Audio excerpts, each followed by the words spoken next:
Rock bottom is a turning point, not a life sentence. Mel didn't stay in that moment. She transformed it into the birthplace of radical self-awareness and discipline. Rock bottom isn't the end. It's the moment your soul decides to finally stop pretending. It's the exact second when the lies you've told yourself no longer work. Mel Robbins reached that moment when life had piled up in every direction: unemployment, financial stress, a failing marriage, and the crushing weight of not recognizing the woman in the mirror. But let me tell you something that no one talks about enough. Rock bottom doesn't destroy you. It reveals you. It strips away the noise, the excuses, the layers of trying to be okay when you're not. It cracks you open so the truth can finally crawl in and scream, "This isn't who you were born to be." So many people fear hitting that low point, but let me flip that on its head. Rock bottom is not your enemy, it's your wake-up call. It's the place where you stop looking outward for answers and start turning inward for courage. That moment Mel hit her personal bottom, she wasn't being punished.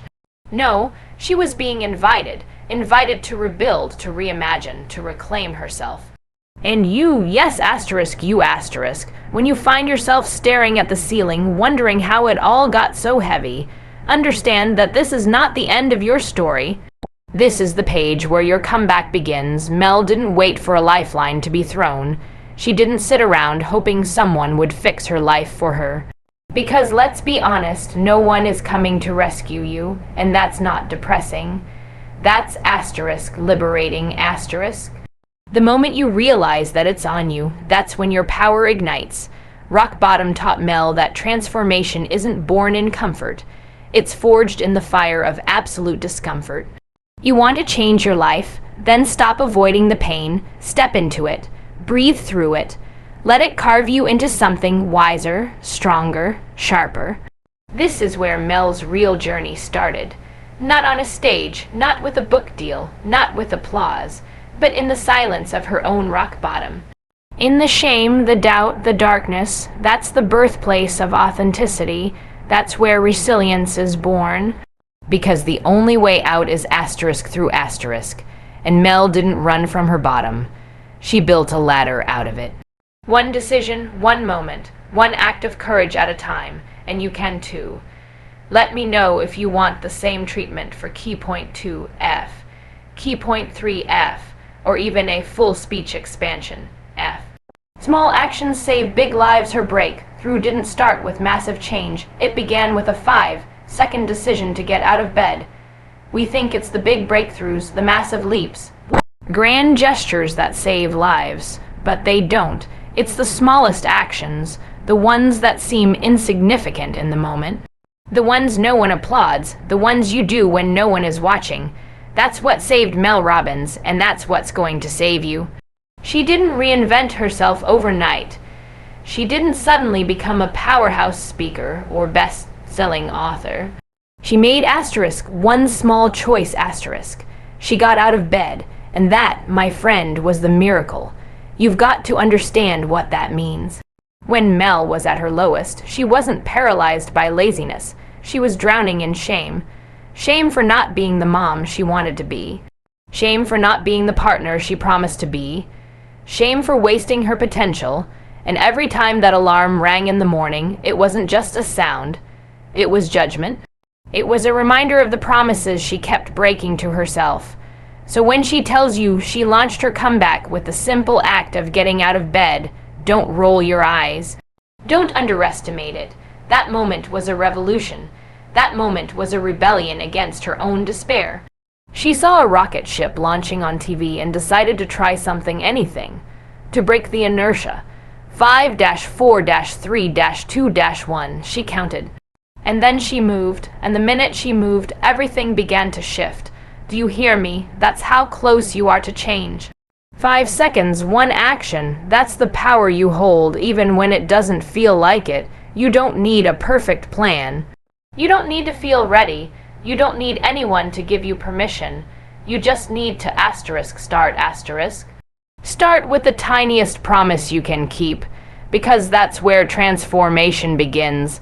Not with perfection, but with movement. Let me tell you what happens when you start honoring the small actions. You rebuild your inner trust. You start to believe yourself again. You begin to realize that your word matters, especially to you. Mel didn't climb out of rock bottom in a single day. She climbed inch by inch, moment by moment, decision by decision. She didn't wait for confidence. She created it through action. You can do the same. You can take the smallest next step and start a chain reaction that changes everything. Stop waiting for a sign. Stop waiting for clarity. It's not coming before you act. It's born through the action. That's the magic. You show up, you move forward, and then the clarity reveals itself. That's the truth they don't tell you. Mel Robbins didn't wait to feel like doing it. She did it anyway, and in that act, she started rewriting the script of her life. Let me know if you'd like the next part for Key Point 3, F, Key Point 4, F, or a visual action roadmap, F. You can't think your way out of fear. You have to act. The brain loves comfort. Action interrupts anxiety. That's how Mel rewired her patterns. You can't think your way out of fear. You can't analyze your way to confidence. And you definitely can't journal your way into action if all you're doing is spiraling in your own doubts. Mel Robbins learned the hard way that your mind is a master manipulator. It will talk you out of every single dream you have if you let it. That's the brutal truth. Your brain isn't wired to make you happy. It's wired to keep you safe, and safety to the brain means same. Same routine, same fears, same limits, same excuses. So if you're stuck, frozen in fear, waiting for the right time, the right feeling, the right sign, it's not coming.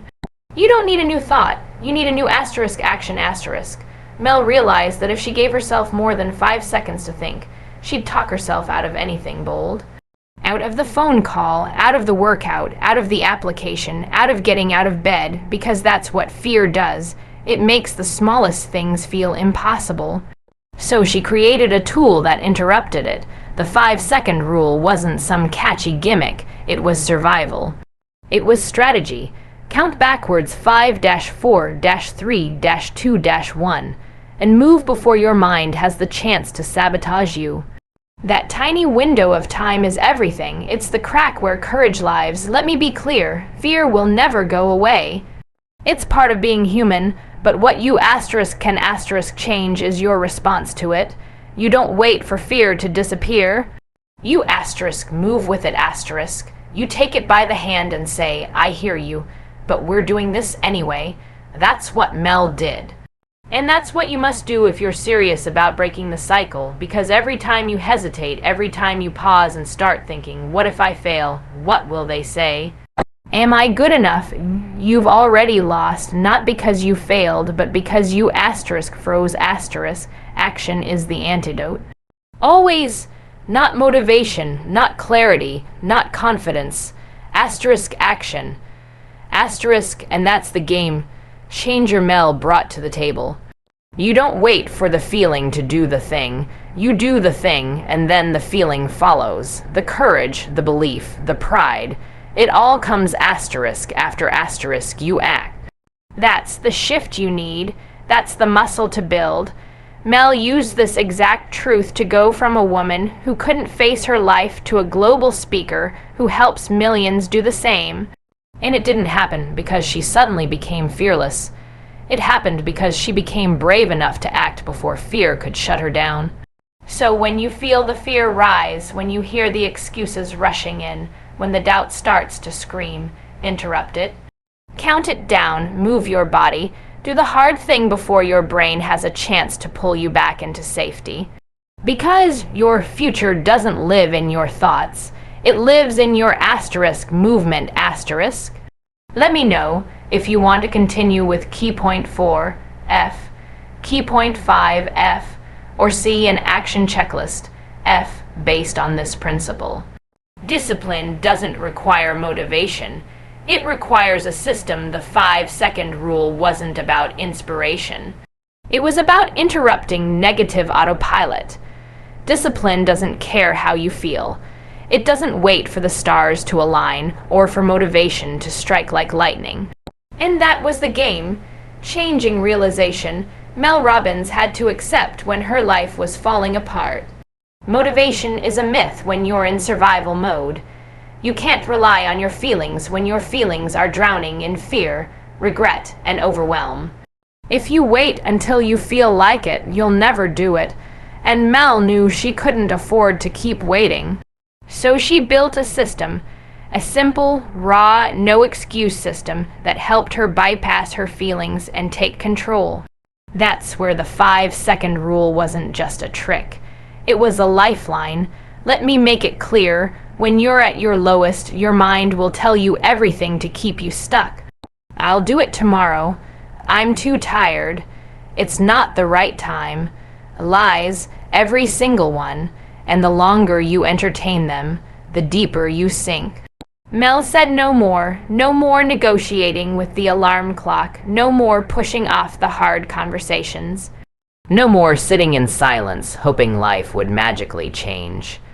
She counted down 5-4-3-2-1 and acted. She trained herself to move asterisk before asterisk the excuses showed up. That was her system. That was her power. And you can build the exact same discipline no matter where you are. You want to change your habits. Don't wait for the mood, build the muscle. Discipline is a skill, not a personality trait. It's not just for the ultra-productive or the super-driven. It's for you. It's for the version of you that wants more but keeps slipping into patterns that sabotage your growth. And Mel cracked the code by realizing this one truth. If it comes down to emotion versus decision, asterisk, emotion will win asterisk every time unless you interrupt it with action. So she made a rule, a non-negotiable, a system that didn't ask how she felt, only what she asterisk needed asterisk to do. And here's what's wild. When you apply that system consistently, you stop being a prisoner to your past behavior. You stop saying, I've always been this way, and start becoming who you were asterisk meant asterisk to be, because your identity isn't set. It's built in moments of choice, and Mel chose over and over again to do what needed to be done instead of what felt easy. She made the calls, she went on the runs, she showed up for her family, not because she wanted to every time, but because she refused to betray herself anymore. That's what systems do. They remove the drama, they strip away the story, they put you back in control. You don't need to feel ready, you don't need to be inspired, you just need to move. Discipline says, I don't rise because I'm in the mood. I rise because I said I would. And that is the power that will carry you when nothing else can.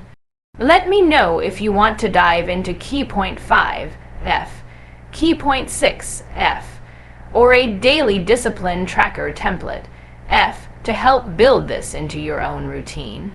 Rebuilding confidence starts with keeping tiny promises to yourself. She started trusting herself again by doing small things she said she would do. Confidence isn't something you're born with. It's something you asterisk earn asterisk. And not through achievements, not through applause, but by keeping promises to yourself when no one's watching. Mel Robbins didn't rebuild her confidence in some glamorous, viral moment. No camera, no crowd, no validation. Just her, alone, with the choice to either hit snooze on her alarm for the 100th time or honor a commitment to herself. That's where it began, and that's where your confidence begins too. In those tiny, quiet choices that feel invisible. But asterisk matter more than anything asterisk. You see, we lose confidence not because we're broken, but because we've trained ourselves not to trust our own word. Think about it. How many times have you said, I'll start tomorrow, I'll go for that run, I'll eat better, I'll write that thing, and then you didn't? That's not laziness, that's erosion. It's erosion of self-trust. Mel Robbins was there too. She was at the point where she couldn't believe her own promises anymore. And when that happens, you start looking to the outside world to tell you who you are, what you're worth, what you're capable of. But the truth, that's always an asterisk inside job asterisk. So what did Mel do? She didn't wait to feel good. She didn't wait to feel like a warrior. She started with the tiniest possible promise. Get out of bed when the alarm goes off. Just that. Not run a marathon. Not change the world. Just asterisk, get up asterisk. And when she did it, when she proved to herself that her word meant something again, that's when confidence flickered back to life. Not full-blown, not roaring, but real, and that's how it starts. That's how you light the match. Every time you keep a promise to yourself, no matter how small, you stack proof. Proof that you can trust you. Proof that you follow through. Proof that your voice is louder than your excuses. And you need that, especially when life shakes you, especially when doubt creeps in. Because when you've stacked enough proof, you stop being controlled by fear. You start making moves even when it's uncomfortable. Because you asterisk, no asterisk yourself. You've got your back. Mel didn't get confident by talking about confidence.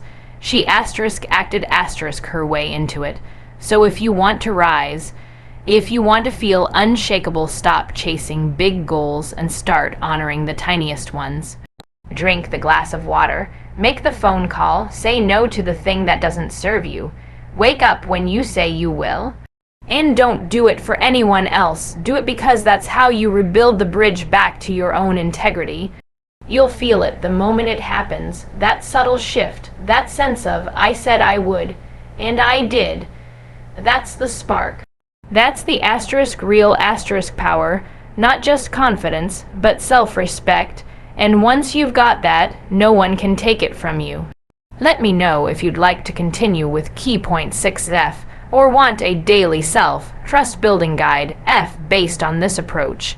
Purpose emerges when you move through the pain, not around it. Her rock bottom gifted her a mission to help others rise by embracing discomfort. Purpose doesn't arrive wrapped in clarity with a label on it that says, here you go. This is why you were born. No, purpose is born in the fire. It's carved from pain. It rises through your rock bottom moments, not around them. That's what Mel Robbins discovered the hard way. She didn't find her mission during her happiest times. She didn't stumble into her calling while life was perfect. She asterisk uncovered it asterisk by walking face first through the darkest, most humiliating, most soul-crushing chapter of her life. And that, right there, is the truth no one wants to hear, but asterisk everyone asterisk needs to. We live in a world obsessed with avoiding pain.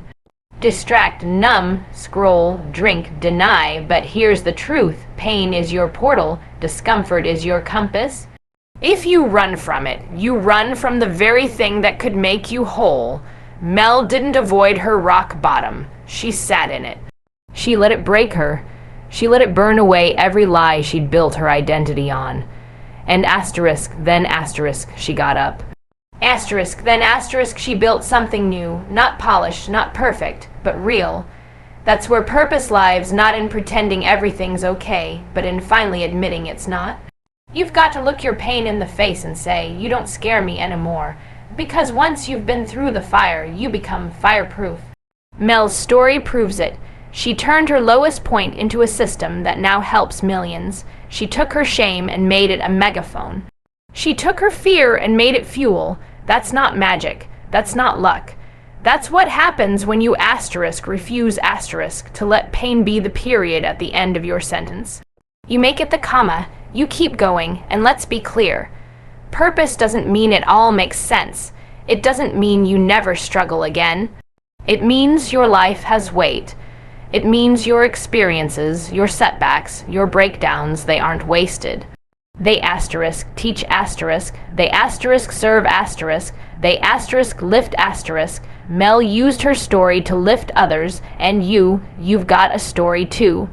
You've got a moment, maybe many, where you hit the floor, where you lost yourself, where you wanted to quit. Don't throw that away. That's your raw material. That's your gold. Your purpose will never be found in pretending to be someone else.